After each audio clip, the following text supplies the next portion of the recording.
So, if you have listened to this podcast before or you're following me on Instagram, you might know that I am on this crazy cleanse and I've been doing it probably for about 2.5 months. I'm at 2.5 months right now. Yeah. And it's basically no sugar, no gluten, no dairy, no alcohol, no caffeine. So, no coffee. Ugh, and no soy. And that's pretty much it. I eat the same thing every day. I have my protein shakes and snacks, and I have the perfect amount of macros going, high protein. I'm big into nutrition, but I really hit a plateau. I don't know if it was the stress or just it was the bad habits, you guys. It comes so fast, and I love sugar and I love coffee, and that's the story I always tell myself, I guess. But it just came to a head. I had no energy. I was so sluggish. Around 3 or 4 o'clock, I was over it. And I need to be productive. I have a toddler. I have an amazing husband who has to pick up the weight that I can't carry. And I have this new business. I was about to release a podcast and launch the BirthLink membership and the crash course and all of this stuff, as well as going to the hospital and nursing and that. I was feeling like my worst self. I hit a wall. I said, I need to have the most energy possible. I need to be able to live like I need the energy of my 20-year-old self right now. And is that even possible? And I met an amazing woman, Christine, at my gym, and she helped guide me. She became my coach.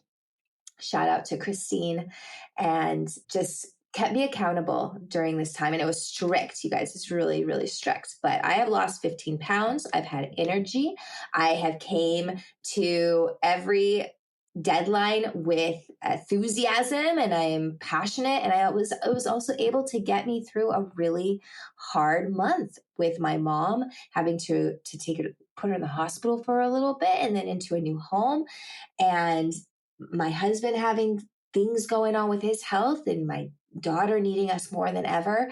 I'm so glad. I'm so glad, you guys, that I took that step, that huge, big step to change my life and change how I was eating and get my steps in and go to the gym and just make sure that my health was top priority. So when I knew nutrition is important. So for my clients, we have this, and it's twice a month right now, and I bring in an expert. And so I was searching through my Facebook, and I'm part of groups in the community, and I found someone bring up a nutritionist, and they tagged this Cynthia Ray. And I reached out and said, hey, Cynthia, do you know anything? I know you're a nutritionist and you have a book out, and that's awesome. But do you know anything about working with pregnant women and how they can use their nutrition to make sure that everything is as smooth as possible and that their bodies can work as they should at optimal level from where they're at right now to have a baby and recover from that without always having to play catch up or dragging themselves around. And she said, yes, that's my wheelhouse. I work with hormones and women's health, and specifically this stuff and fertility. And I was so excited. So I invited her to do a masterclass with me. And then as I always like to chat with them before, and we had a 2-hour conversation. We ended up living in the same, growing up in the same area, and just shared so many similarities. And then what she's writing, she just released a book, and I said, can you come on the podcast? So she's here with us today. She is a #1 best-selling author, Cynthia Ray, and she just released her new book last week.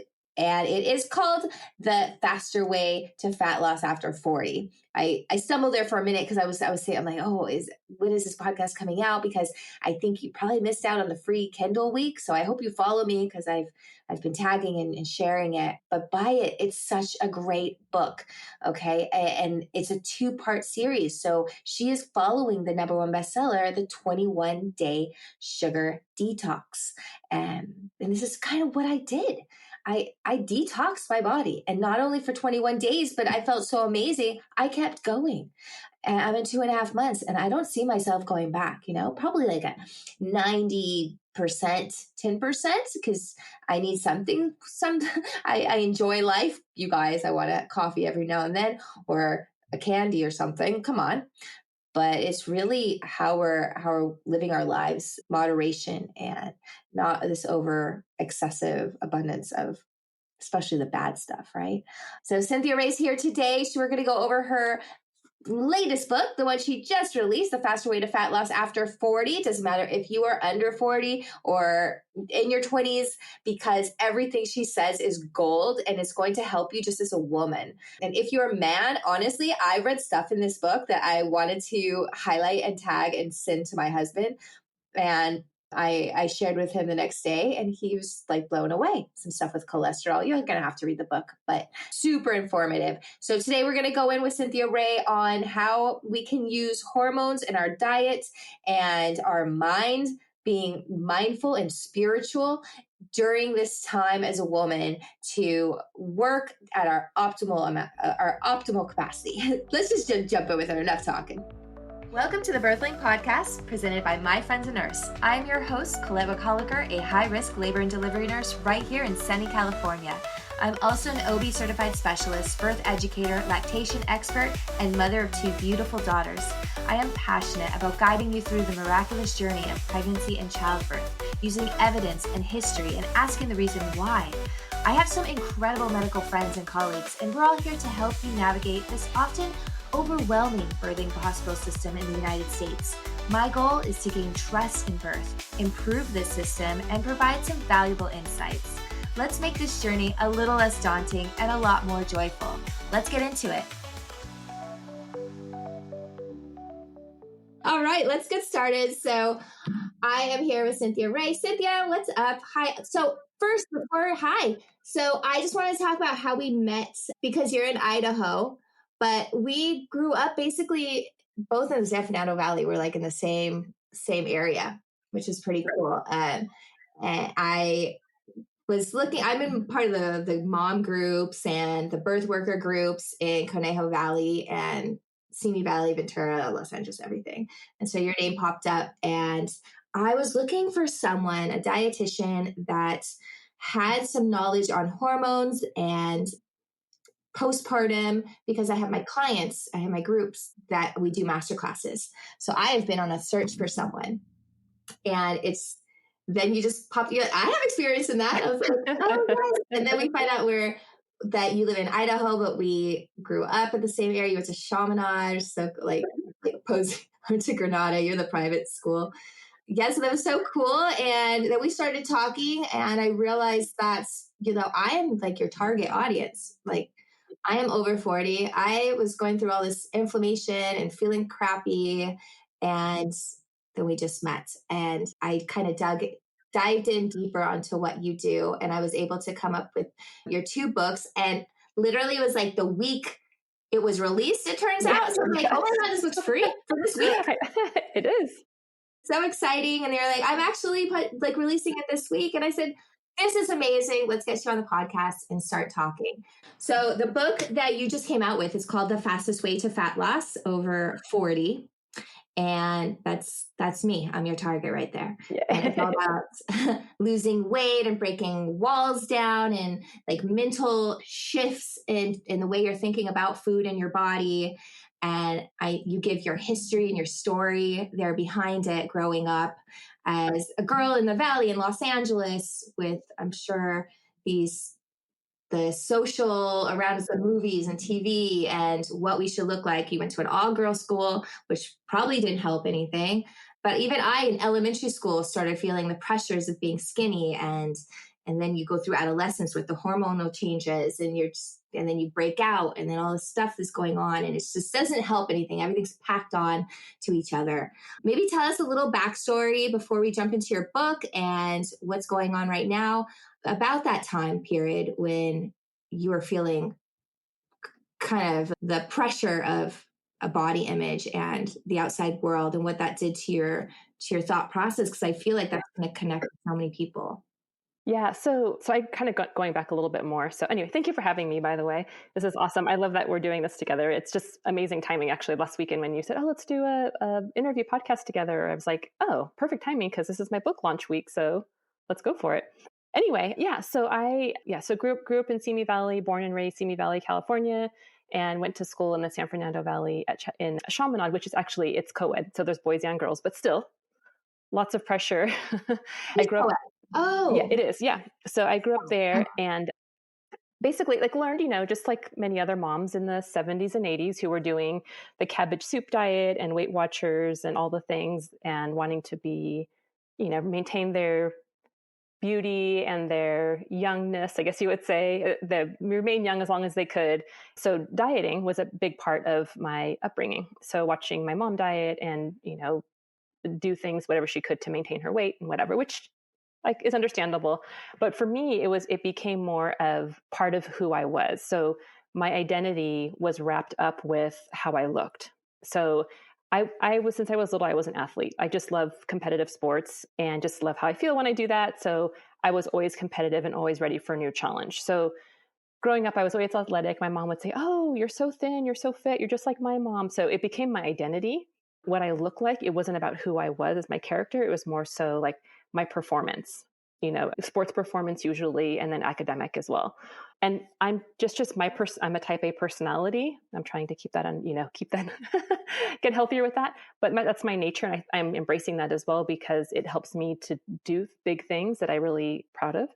But it can be one of those things too, where it can be where you do too much, and it becomes stressful because if you're not performing, then who are you? Who am I? If I'm not performing, if I don't look thin and fit, I don't have anything else, right? My parents take pride in me for that. So that was my main pressure, was just mainly like not knowing who I really am, but using my physical appearance and my academics to be my front for who I was.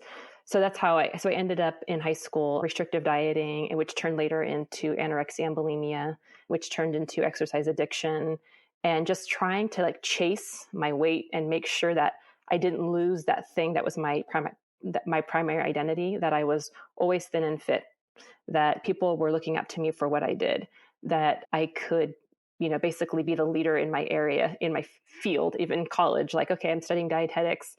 I'm going to tell everybody what to do, which got translated now, but turned into something bad where it was self-destructive and harmful, and really had to, and once I went into recovery and late in college, really had to look back and into my heart and find out what's really going on inside me that's driving me to self-destruct.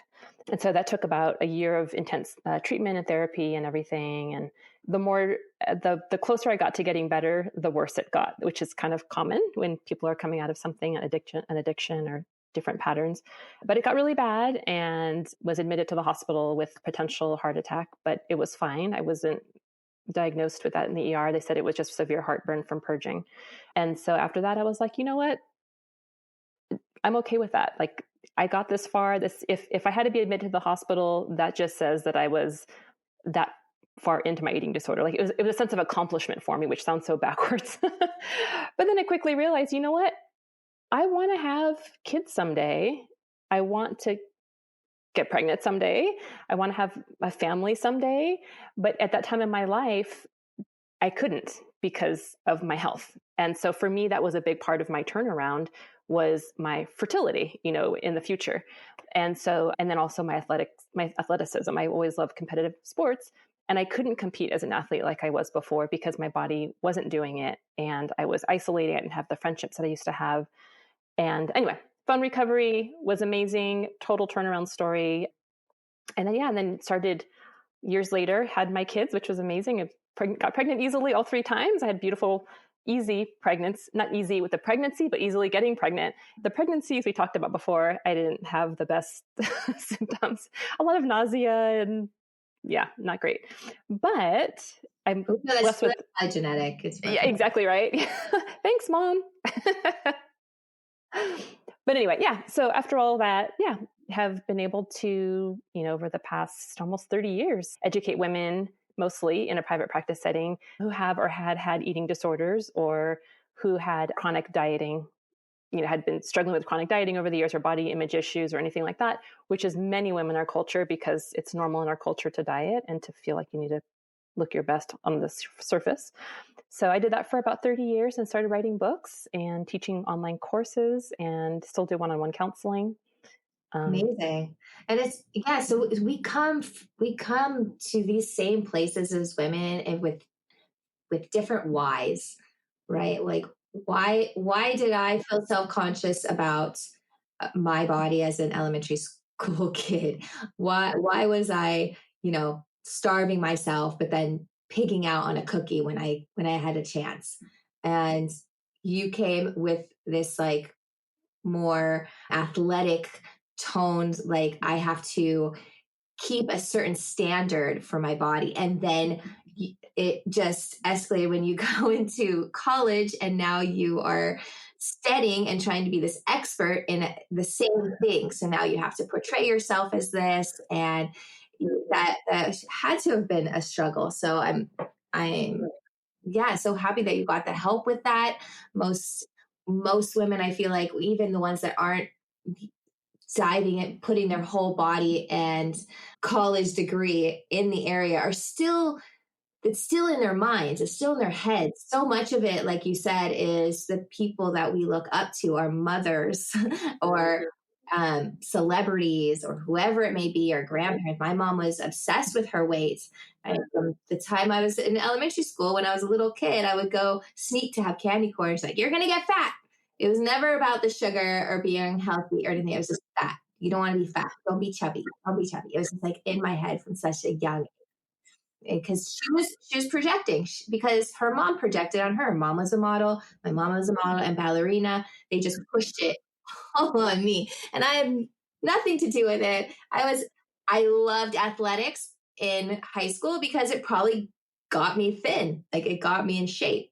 So I went hard in it as well. So I totally get where you're coming from on that. And then it's all about finding, and you go into this in your book, the book that you released right now. It, tell me if I'm getting this wrong, the fastest way to fat loss at age of 40. Yeah, I'll show you. Yeah, I have it here. I'll show you. Yeah, the faster way to fat loss after 40. Yeah, and there's a bunch of subtitles: proven methods for balancing hormones naturally, boosting metabolism, and achieving sustainable weight loss for vibrant health and longevity. So, Right. all And of those that things. hormone shift and losing weight, that's something that's on our mind from adolescence to our 20s to fertility. Uh, when we want to get pregnant, they're always like, "Oh, hormones, hormones. You have to lose weight. You have to gain weight. You have to." Okay, I don't again. And we're pregnant now. Now our bodies are changing so much. We're going through these huge hormonal shifts that we've never experienced before. And now it's postpartum and you have 30 pounds of extra weight. And they said, "Well, take your time with it. You'll lose it with breastfeeding." But again, it's these hormonal changes and mental. And your book goes through that. It's mental, physical, spiritual. You, And you emotional. definitely tie in your Christian background and your beliefs, and bring those, connect those with how you're viewing your own body as a temple and what you're putting into it. And it's such a strong correlation that I never even thought of. What made you, obviously you have a strong Christian background, but what made you connect those things and put them in the book like that? Yeah, no, I love it. It's funny because I get chills thinking about it. Everything you said, it was like, wow, that's so true. Just hearing somebody else say it. So yeah, it's just so neat. Anyway, but yeah, so a huge part of my, recovery, my upbringing, I grew up Catholic Christian, and then grew up in a Protestant school. So it's such a cliche word, but spiritual. But I'm a Christian, but more have a relationship with God than just follow a religious thing. It's personal. But anyway, so a big part of my recovery, actually a huge part of my recovery and overcoming, was my faith. So allowing lots of people praying for me to heal, and lots of people praying for me to get out of bondage from this horrible thing that was overcoming me. And because of that, I'm grateful every day. And I thank God every day for rescuing me. And yeah, so I working with eating disorders in private practice and also in group treatments as a practitioner, I've seen a lot of things happening. So I've been a lot of different treatment centers, and I've seen when you walk in there, it feels kind of eerie. It feels like I don't know how to describe it, but you're just like, it doesn't feel comfortable. It feels like you're going into not really an insane asylum, but basically like, right? Okay. Yes. Yes, exactly. They're And taking away so, the stimulation. They want all, like, do not be distracted by literally anything. yeah. And then I've also been into ones who are faith-based recovery programs. Totally different vibe. There's a high vibe and low vibe. High vibe is, happy, positive, joyful. What's the word? Hopeful. And then low vibe is more like, this is where people come to get worse. So, in part of that, just from my own personal experience, working with women for so many years, and in my private practice, I really never brought in my personal faith unless somebody else was sharing the same thing, then I would pray with them. But not until I started writing books, I'm like, you know what? I need to bring this in because we call it triune beings. We're body, soul, spirit, and intellect, right? So there's all parts of us. And if any of those parts of us are missing in a behavior change process or in growth, you're not going to have a full impact of what you could have potentially, right, with making this change. If one of those is missing, it may last for a little bit, but it's going to fizzle out pretty quickly. And then we're just going to keep going in a cycle and then coming back to it, starting all over again and then falling off and coming back to it. So that's why in anything that I write, I talk a lot about all of those aspects and addressing those mental and spiritual first. I always talk about foundationally before we even go into behavior. And then we talk about how to lose weight and how to balance your hormones, the physical stuff, because it's easy to follow a program. Okay, I'm going to do this, this, and that. But if your foundation, your faith, or your belief about what you can accomplish isn't there, or you don't, or you're always self-sabotaging yourself every time you try something new, it's not going to work. It's the core, which is what I did myself in my own recovery, is you have to work from the core out, right? Otherwise, it's not going to stick. So, 100%. Oh, yeah. It's so mental. I feel like most rehabilitation or diet programs, for them to be successful, they have to start with where your mind's at, and, and the why and the history. How'd you get there? The first like 5 chapters of your book, I just felt was like an amazing therapy session. And I think I even put a note, like, it feels like you're sitting right there with me, talking to me.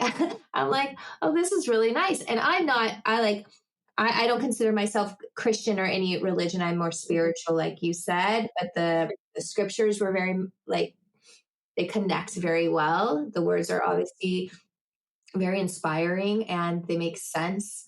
And so it didn't feel off at all to connect spiritual worlds, and because it could be whatever you believe, but it also connected me to who you are and where you're coming from. It just elevated it a bit, if that makes yeah, sense. awesome. Which Yeah, that's exactly was my goal. I'm yeah, glad which you felt made me that way. trust you a bit more. Yay! And I was like, okay, this is great. I couldn't put it down. I was like, Yay! I gotta get to sleep. My eyes are burning. And I told you I got to the part with the parasites, and I'm like, I think I'm done for today. I need a fresh mind for that. My stomach's all like bubbling. I'm like, oh, it's the parasites. The first five chapters were definitely like so easy to read. I just breezed through them. For anyone looking for a really significant book to understand what's going on with your body and how to get there, first mentally and wrap your head around it. But it doesn't have to be this like drawn out therapy session where you go weekly for months and months. I read it in one night and I was like, okay, I'm getting it. And I'll probably read it a couple more times because you really need that for it to click. Right. Yeah, and to journal and however. Yeah. Mm-hmm. I love the journals. We're diving into our false narratives.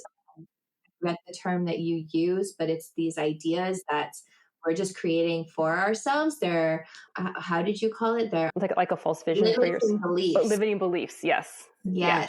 Yeah. Mm-hmm. Like, That keep you stuck. That, right? It doesn't have to be, but it could be and. So many people are telling me these don't use but use and. Oh yeah. Right. Mm-hmm. And I can do this. Like, like I'm so tired, but and I will still go take a walk. Yeah. Right? Do it tired. It's very mindful. It's very present, and it's very honest about diving in and journaling about what you're going through. And this is something that I teach our women and my clients, just preparing for birth, because so much of it is accepting and understanding your body for what it is in this moment and being mindful about it and doing the work to prepare. And then it's all about that preparation and then doing it. So, in order for you to really have success with whatever you're trying to do, whether it's weight loss or balance out your moods, or if it's something with relationship or money, like you have to make a plan. You have to dive in a little deeper. Like, what are the real reasons that you're having these blocks, right? And so many women will just go like, well, I'm never going to learn enough about childbirth like to stand up to a doctor or question them, so I'm just going to do my yoga, my prenatal yoga, and stretch as I will, and just go in and we'll go with the flow, and I'll just trust my doctor for a safe baby, and I hope for a healthy delivery, and if I need a C-section, it's okay. Well, more than likely, you're gonna probably. I was going to say, yeah, self-fulfilling prophecy. If that's what you want, yeah. I mean, I'm huge in that too, is vision, like creating the vision. And that's a really good example, because I shared you with me my birth stories last time. But yeah, like creating that vision for what you want is so powerful, and holding on to it. And even like talk about that in my book a lot. But knowing what you're going for, then just saying, okay, I'm just going to go in and do this, have the baby. Well, then you're going to do that. You're just going to go in, and whatever happens, happens.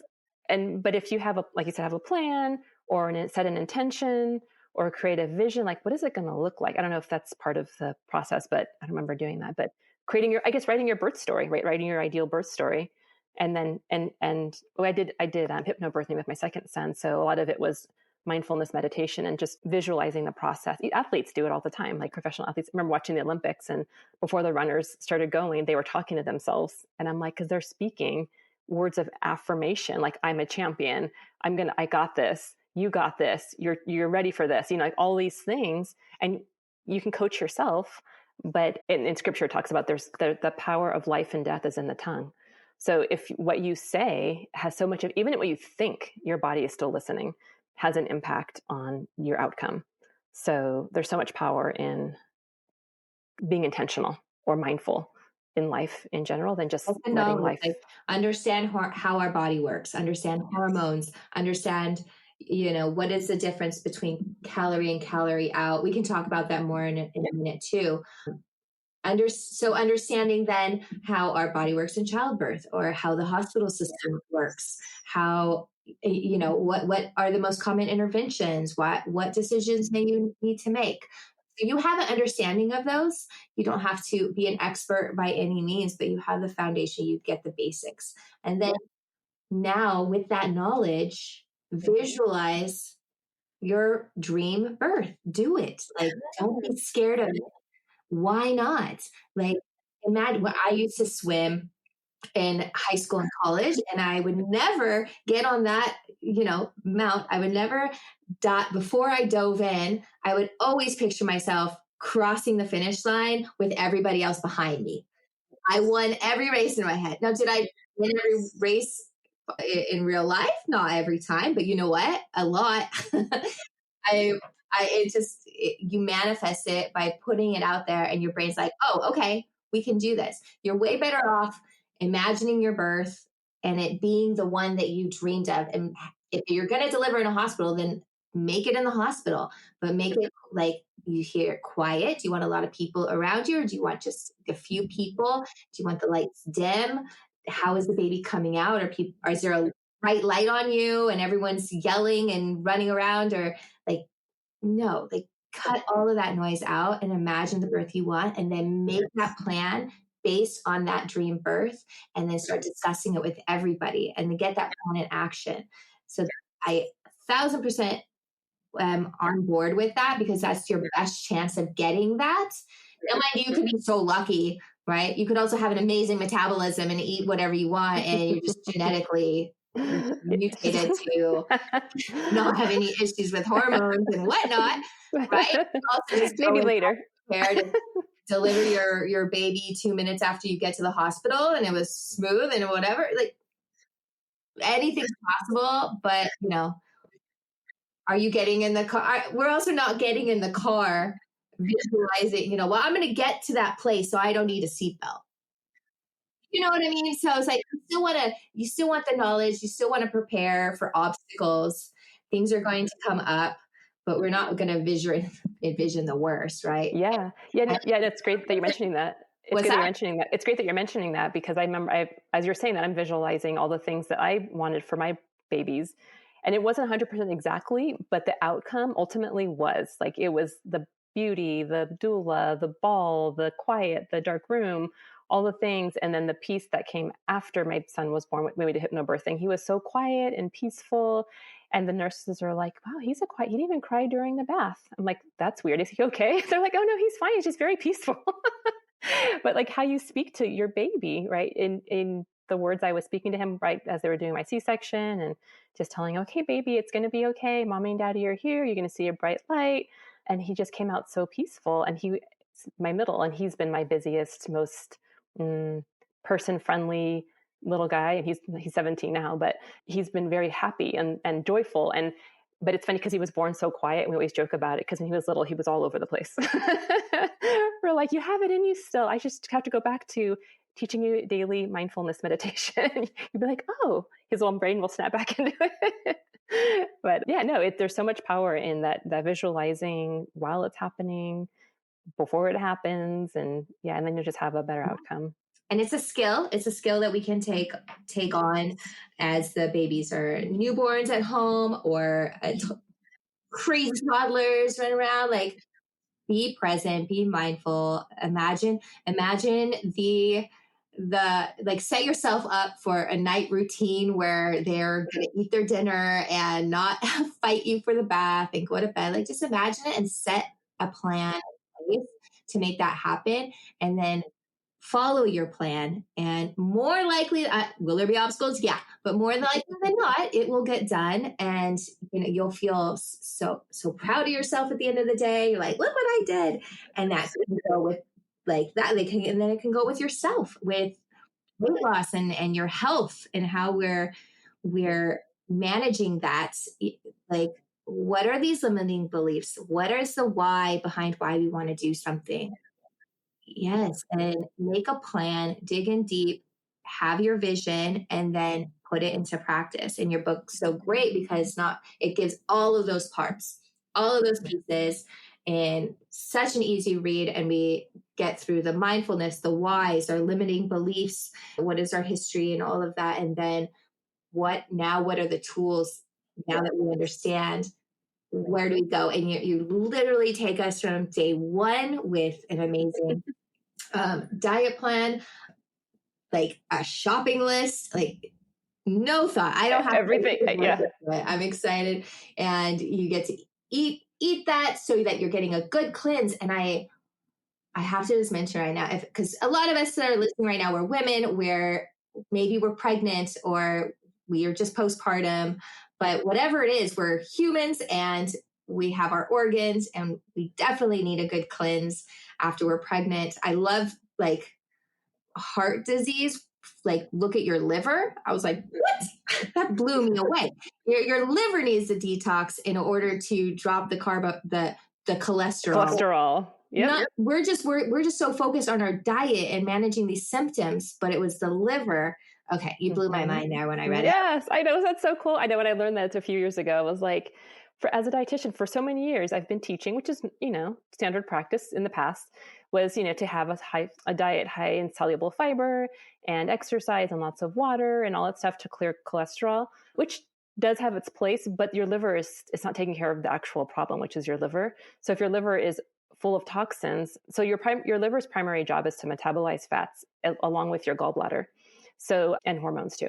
But if your liver is clogged up with toxins, it can't do its job and metabolize fats properly. And fats are the precursor to hormone production as well. So it's all in cortisol. It's a whole other thing. But if your liver isn't clear, no matter what kind of weight management program you're doing, it might work at first for a little while, but you won't be able to sustain it because your liver won't be clear and available to metabolize fat and break body fat down because it can't do its job. It's not available. So it's really important So in the book I have, that's part of the steps is it's like step 5 or whatever is to clear your liver so that we can prepare your body for optimal fat mobilization when you're wanting to lose body fat when we get to that step Blew my and mind. stage. Blew my mind. Like my husband is started to start medication for high cholesterol, and Oh, he yeah. can't eat red meat. He gets so his Mhm. diet is blah blah blah blah. But nobody Mhm. nowhere has said anything about, well, maybe we should work on cleansing your liver. No, Mhm. and it was like, duh. It was like the biggest light bulb moment when I read that part. Yeah. So read the book, you guys have to read this. That part alone was like, wait a minute. And then it just got me thinking because you were mentioning Oh, hormones yeah. like Mhm. oxytocin, which Yes. obviously is a big one Yes. when you're going to labor, and trying to minimize your Uh-huh. stress and cortisol and Yes. how to get those balance. And this Yeah. is something that we're always discussing in pregnancy Mhm. and delivery and Mhm. postpartum. So is this kind of diet Mhm. something like to cleanse our liver? Is that something that we can do, like Mhm. start while pregnant to Yeah. maybe help not gain so much weight or I know, help? right? Yeah, to prepare. Always like, Yeah. don't lose weight in pregnancy, and I'm on board with Yeah. that one. Like, don't start a Mhm. diet, but there has to Mhm. be some types of foods and Mhm. some kind of cleansing that we Yeah. can do, right? To just make sure that our hormones are Mhm. ready for delivery and then also Yeah. for recovery. Can you touch on that at all? Sure. Yeah. So I'm going to talk about that, but also reminding me to talk about oxytocin and a hormonal hierarchy. Of I think course. it'll really help. Okay. So I'll talk about liver or detoxification first. So there's, first of all, there's cleansing, there's detoxing, and there's fasting. So a lot of times people will intermix those three words, but they're very unique. So cleansing is basically cleansing out your body at the cellular level. So usually doing juice cleanses or something that cleanses and purifies your body. Detoxing is usually focused on a specific organ system where you're clearing out toxins, or those organ systems that are overloaded with excessive toxins. Your body has a natural way to clear toxins from your liver, from your intestines, and from your kidneys, but sometimes they get overloaded, especially with our environment today. So it's important to at least once a year to do a detox to clear toxins from those major organ systems just for your overall health. And then she's talking about parasite and candida cleansing. That's really, so cleansing is cleansing those out, right? Not detoxing them. We're cleansing those out using food and remedies that I have outlined in my book. Okay, so those, and then fasting, people talk about fasting a lot. Fasting isn't a phase, it's actually part of our human nature since the beginning of time. And so fasting is used also as detoxification, as cleansing, and a method for self-healing your body and also for body fat loss. So there's lots of, so that fasting covers all of the things, cleansing, detoxing, body fat loss, and anti-inflammatory. So anyway, okay. So as far as cleansing and detoxing while you're pregnant or before, maybe before you're pregnant would be the best idea to, if you're trying to get pregnant, I would say that would be fabulous.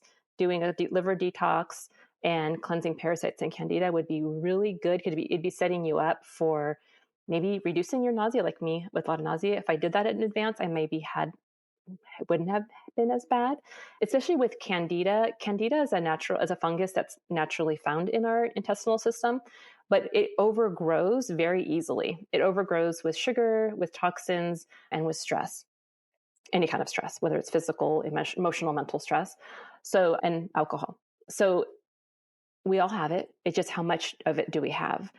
And I know also when you have your baby and you're nursing, thrush, right, is kind of common. That's actually candida.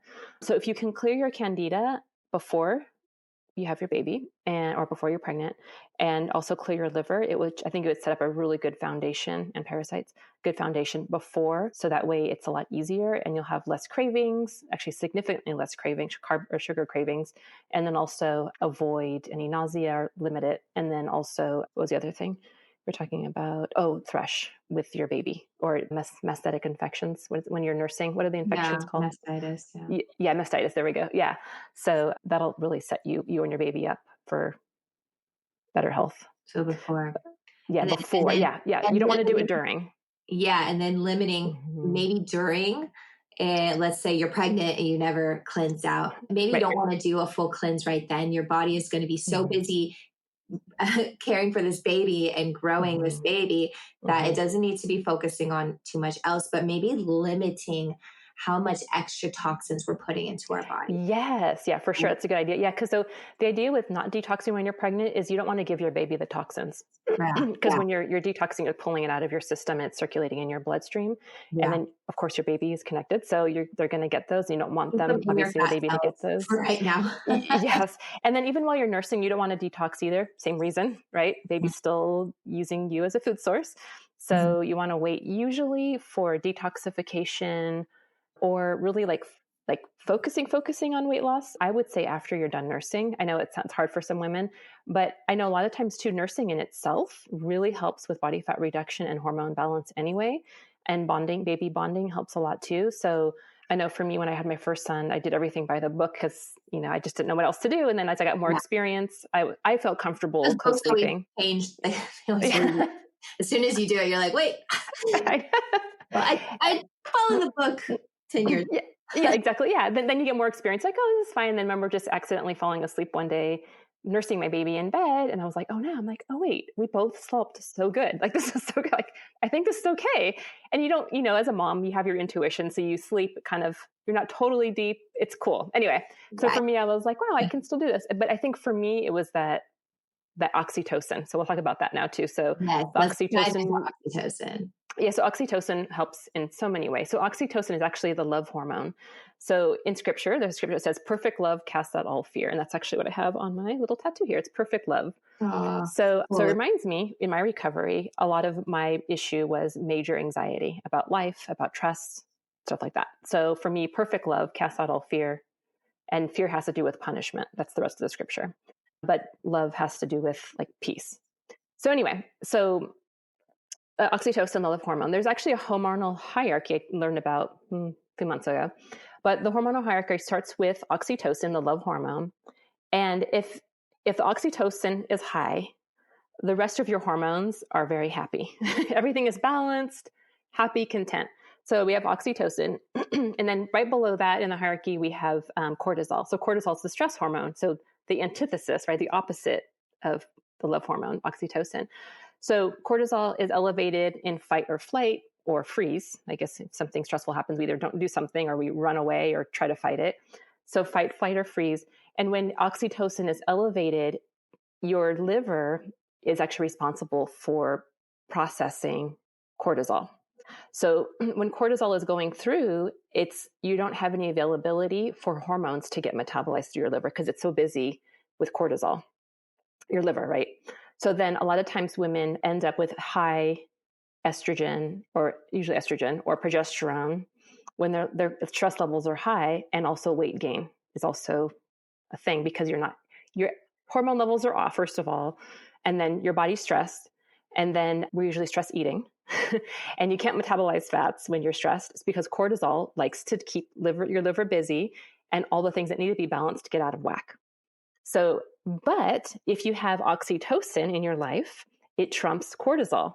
So even if your life is stressful and things are crazy or unpredictable and hectic, if you honestly get a hug from somebody chest to chest, if you put your baby and its head on your chest right here, there's a center in your body here. If you just put even a heavy weight here, it relaxes and calms and elevates oxytocin.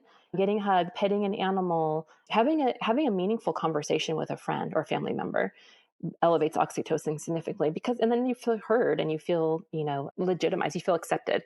So watching a funny movie can even do it with somebody. So if you're feeling stressed, do your best to look for ways to elevate oxytocin, the love hormone, and everything else. Gratitude, that's a big one. Gratitude. If you have nothing else to do, if you can't find anybody to talk to or give a hug to, just start whatever you can think of from the most minute, tiniest thing. Just start listing everything that you're thankful for. And all of a sudden you're going to feel cortisol go whoof, and you're going to feel brand new. So cortisol or oxytocin, cortisol, and then we have estrogen, progesterone, and testosterone. That's the hormonal cascade. Again, if oxytocin's high, all these sex hormones are doing good. If cortisol is high, they're all over the place. And then let's see below that. So we have cortisol. And then I think that's it. Like there's one more. Maybe I'll think about it. But anyway, those are the main ones. That's how to, insulin. There we go. Insulin. So insulin is just below your reproductive hormones. So if insulin and blood sugar is high a lot and all the hormones are off, that's actually the recipe for body fat gain or accumulation. So do you want me to go into calories part? Let's do that. Yeah, Okay. because now we're talking, okay, calories in, calories out, but it's kind of not that way. Like for a Mm-hmm. set calorie diet to lose weight, it's so many more variables than that. So let's dive into Okay. calories. Yeah. Okay. As I'm talking about the hormones, this is where the weight loss comes in, or Yeah. body fat loss comes in. Yeah. So body fat loss really it's a hormonal issue. It's an issue of hormones, not an issue of energy. So, which sounds weird because, yeah, of course, if you were eating 2,200 calories, all of a sudden you drop down to 1,200. Yes, you will lose weight initially, but what's going to happen over time, which I've learned in my private practice, is over time your metabolism is going to lower to match the amount of calories that your body's getting. So then you just start maintaining, and then you have to lower more. Then your metabolism goes down. But then now you're at nutrition deficit because it's impossible to get enough nutrition with as many calories as you're eating. So let's say you're eating 800, then you're just not doing well. Your body's now stressed out. So it's not a good thing, right? So like I said, you will lose weight initially, but it's going to be very hard to keep losing because your metabolism and our bodies are wired for survival, and it's going to do whatever it can do to keep you alive and well, which is an amazing blessing. I'm always thankful. Like, wow, God, your bodies are so amazing. How they do their thing if you know how to help it. Okay. However, on the other end, being a hormonal factor for body fat loss is insulin, that hormone, and your blood sugar are the ones that are responsible for whether or not you deposit extra fat on your body. So fat cells, again, I'm super thankful for fat cells. They're put on our body in order to keep toxins away from our major organ systems, usually on the periphery of your body, right? Your hips and thighs. We don't like it socially, but it's an amazing thing on our arms and things like that. But if you have excess of it, it means you're storing too many toxins. So body fat cells store toxins, excess toxins. They store the estrogens that went bad, they're toxic estrogen, body fat, of course, water, and excess carbohydrates. So all the things that your body doesn't want, it stores it there. So if you have excess body fat, you have a lot of toxic load on your body, and it's going to cause inflammation, early aging, maybe even premature menopause, things like that. So premature menopause is actually a stress thing. If you're stressing out a lot, you'll go into menopause way too early. That's a whole nother story. It's in my Stress book out too. like going to labor too. Yes. Yeah. Right. Yeah. That it's just like your body's like, I can't do this, or can't get pregnant. So what's going on in your life? Yes. That's why I start with my one-on-one clients. That's what I do. Reconstructing my whole house, and so there's okay. Yeah, that's good. There's a lot of stress. Too much cortisol running around for the hormones to do their thing. Okay. So yeah. So insulin. So if your blood sugar's elevated a lot, so insulin, what its job is to metabolize carbohydrates. So carbohydrates, most people know, but so wheat, like flour, sugar, some vegetables, fruit, grains are carbohydrate sources, which is most of our diet. And so, but if your blood sugar is constantly getting peaked from a lot of carbohydrates, no matter what kind of carbohydrates they are, insulin's going to respond. So insulin comes from your pancreas. Insulin's going to respond, get the carb, or open up your cells to bring the carbohydrate into your cell for energy. That's how it works. But if this keeps happening over time, and then your blood sugar goes up and then comes down, then insulin's like, I need help. So it's just a lot of up and down. And when that happens over time, it signals your body to store fat. That's what it does. So that's how it's a hormonal issue. However, if you're keeping your insulin low and your pancreas is happy, it's not having to work so hard all the time, then it's not going to just like, this is your blood sugar level, like normal. And your insulin's like not having to do much work. If you're keeping it under that radar, or your blood sugar under the insulin radar, it's not triggering insulin, then your body's going to start turning to body fat for fuel. So if we have two energy systems as humans and mammals as well, different mammals have different things, but as humans, we have carbohydrates for energy, stored carbohydrates, and we also have fat for energy, stored fat and dietary fat.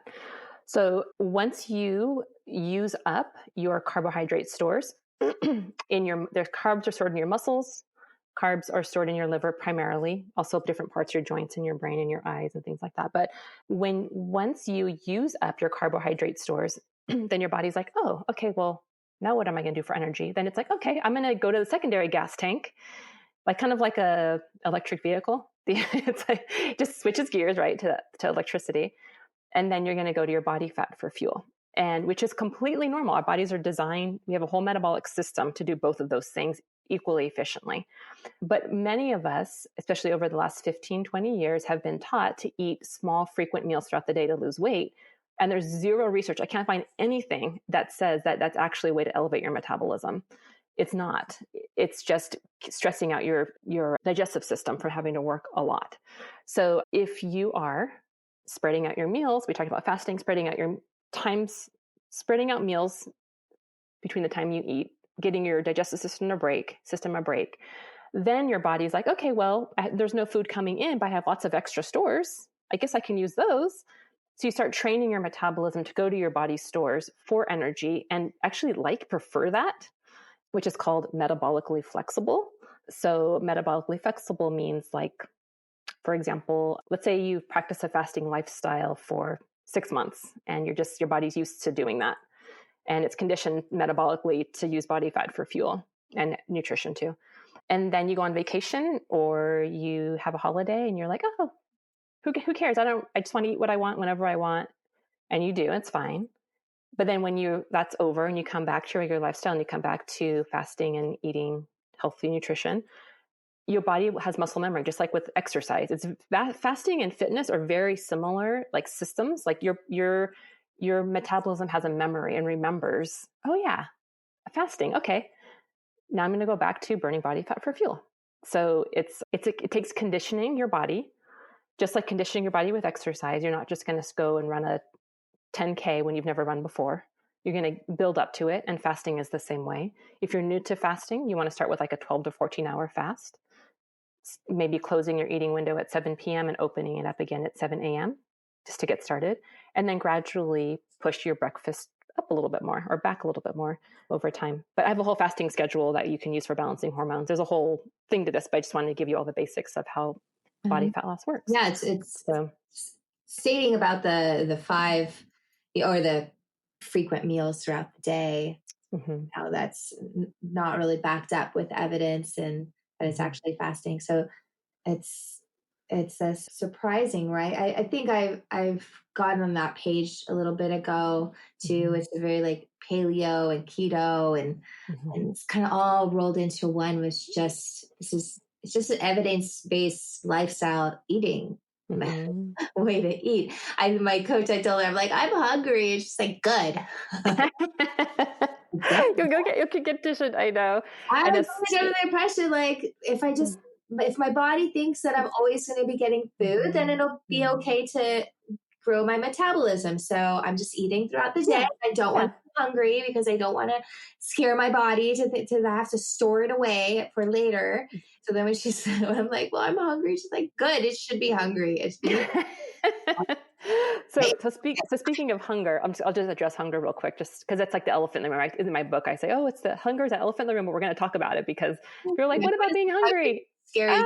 It's scary, but it's okay to be hungry, embracing it. But it's really, for some people have had issues growing up, where maybe their parents weren't attentive to them and hunger has a deeper meaning. It's scary to be hungry because it has a deeper meaning. I have a whole video on hunger and emotions, but generally from a physical standpoint, so ghrelin's the hormone that produces the growling in your stomach, and it goes in waves, 20-minute waves, and for 20 minutes, ghrelin will wave your stomach and make you feel hungry, but it actually goes in response to its conditioning of when you normally eat.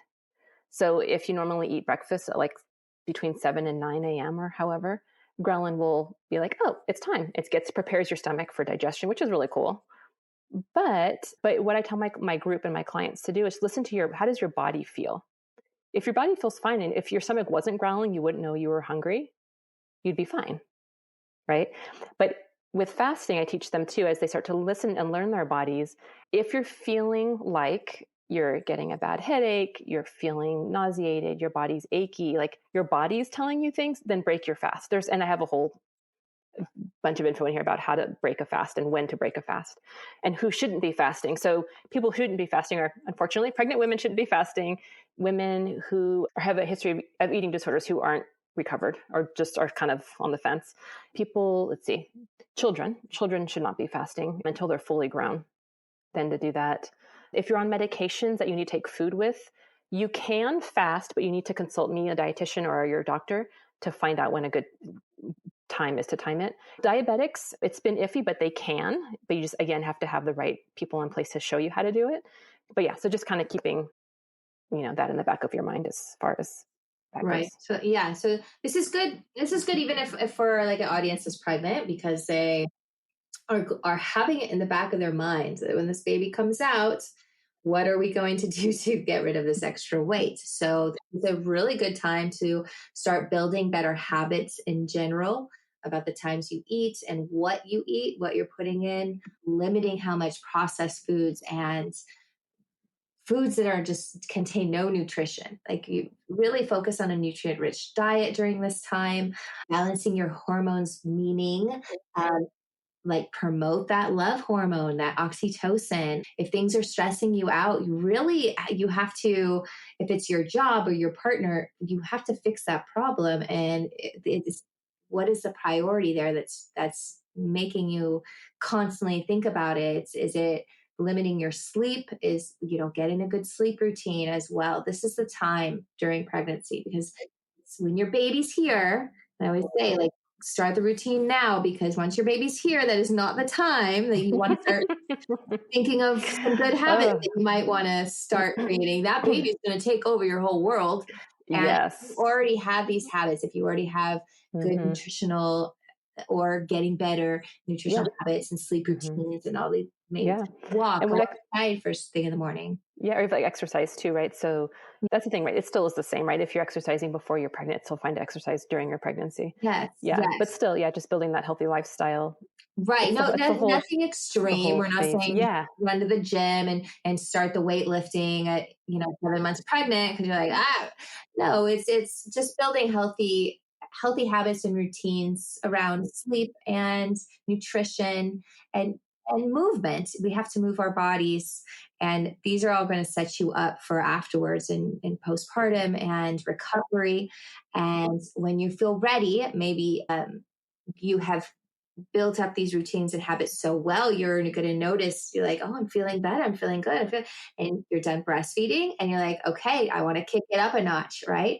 You've already read the book. You've already done the research. You're like, I am ready and prepared mentally, spiritually, and physically to do the thing. I'm going to cleanse my liver, cleanse out the candida and the toxins, and get rid of maybe the sugars, kick that habit, and then that's as far as it goes, because I'm a chapter yeah. Oh, seven, but but I'm thinking too. I'm thinking too. And then if you want to get pregnant again, right? If you're living out this yes, lifestyle, it's going to be easier.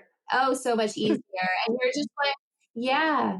And when your body feels clean and your mind feels clean, it's so much easier to stay present and mindful and enjoy your life and your moments as a newborn. You can be more available for your baby. I know, because even like, so although it's after 40, don't be scared away from that, because I talk about how to fast according to your menstrual cycle.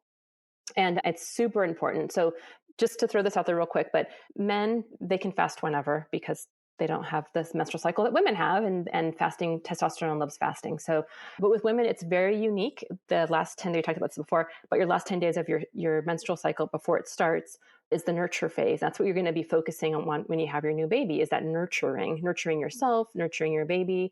And then once you start having a cycle again, whenever that might be for you, then you can start looking into, okay, on tracking your cycle just for the sake of tracking it for your health, or if you want to get pregnant again. But then also, I talk about fasting a lot, but the opposite of that is nutritional like healthy feasting. So feasting on foods that are going to be, I call it life-giving, nurturing, building foods, life-giving foods. So they have their place, but its nutrition is as vitally important as taking a break from eating, from fasting. So just always remember that, and use this time to nurture yourself and your baby. Yeah. It's all about balance Mm-hmm. in life, balance nutrition, balance our head.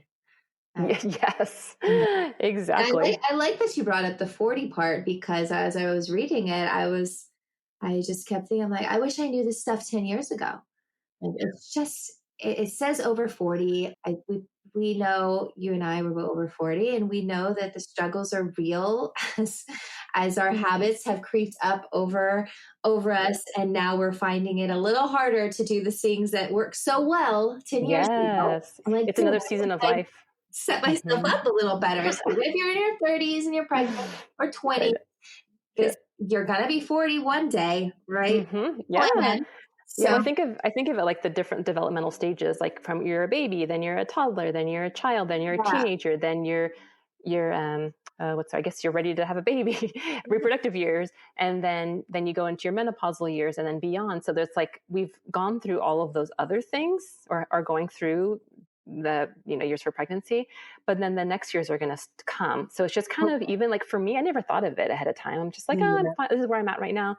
But just to be aware, and so many women don't talk about it. It's so important to know how to exercise according to your cycle and how to fast and eat according to your cycle. And I have a whole chart on exactly how to do that in the back of my book on what to eat when and when to fast when according to your cycle. So you don't have to think. You just, oh, okay, days 1 to 10. Like right now I'm in that. So I'm like energetic. And I can really work, you can really work out between the first 10 days. And then when you're ovulating, you can do it again. So it's just honoring your body at different phases and being okay with where you're at. It's like, this is where I'm at right now. Honor your body, love your body no matter what, but then also honor it by taking care of it as best you Yeah, can. and So have grace. I love that. yes, grace. Well, awesome. Cynthia, one last thing. So, Yes. before we go, if, if you could give us, so we have the women are listening, or even maybe men. My husband, maybe he said he hasn't listened yet, but he will. But we're talking about going through these waves of hormones from adolescence to fertility and pregnancy and postpartum, and now perimenopause. We're in our 40s before we know it. What is one thing that you could leave us with some advice from your experience and your years in this field to help us ride this wave? You mentioned grace, you mentioned getting to know your body. What would be your top tip to leave us with? I would say really know your body. Like get really in tune with your body specifically and to run your own race. Like this is you. And I tell my groups, I tell the women at the end of this book, like do your thing and let everybody like if you're running like on a track, stay in your lane. Everybody's doing their thing and every outcome is different. Real quick, we have a wellness onion. I think of wellness as an onion with many layers to it. Everybody's in a different place in the wellness onion. And doing these steps that I have in my book, we're all going to do the same steps together, but your different layers might get the top layer for you may be weight loss. It may not be. Maybe the priority for you is anti-inflammation. So your joint pain's going down. Maybe it's better hair, nail and skin health. So there's different layers, and wherever you are at, it's personal to your own health timeline. So just do the work. You're going to get the result because this is working with our bodies, not trying to push them to do something. That's why I love this. It's working with your body's system, not trying to make it do something it's not natural. So, and optimizing it. So just, yeah, stay in your lane, focus on you, do your thing and stick with it. And it's going to be great. Amazing. Well, thank you so much for joining me today and Yes, it's writing my this book pleasure. and sharing your knowledge. Yay. This is an extensive course. This is a huge thing. You can become a client and work with Cynthia if you want to. I can see how working with you would be so beneficial and learning these things, but that you just gave it to us in such an easy to read book. If we can just start there, you can get it on Kindle right now. I don't know if it's going to, once this is released, it may not be free anymore. So sorry for you guys, but if you're following me, I'll be promoting it as well. Yeah. Just because I'm So here to support women and you're doing such a great mission. thank you. Thank you. So the book itself also comes from a course called The Ageless Body Blueprint, How to Be Fit, Fabulous, and Fierce After 40. So if you like the book but you want some accountability, you can also be part of that group. It starts September 9th, 2024. We have rounds all the time, so you can let me know. And then real quick, I also have an Etsy store with all these meal plans on there. So if you go, it's called Fit, Fab, and Fierce is my Etsy store, and you can download all the meal plans there too, and other cute mugs and t-shirts and cute stuff. Yeah, those are my We main can find you hubs. at cynthiaray.com, Yes. Instagram or Facebook, right? At Yep. Cynthia A. Ray. Is that It right? is. Yeah. Perfect. I Yeah. will put all your how to Thank find you. you in notes in the description, the show description. Yeah. So Yeah. And uh, then if you want to do a free 30-minute consult for nutrition, I'm happy to answer your questions and we can and get you some tips to go. So amazing. Cynthia, thank you yeah. so much. Congratulations on your book. And Thank we will talk you. soon. Thank Bye. you. You're Bye. welcome.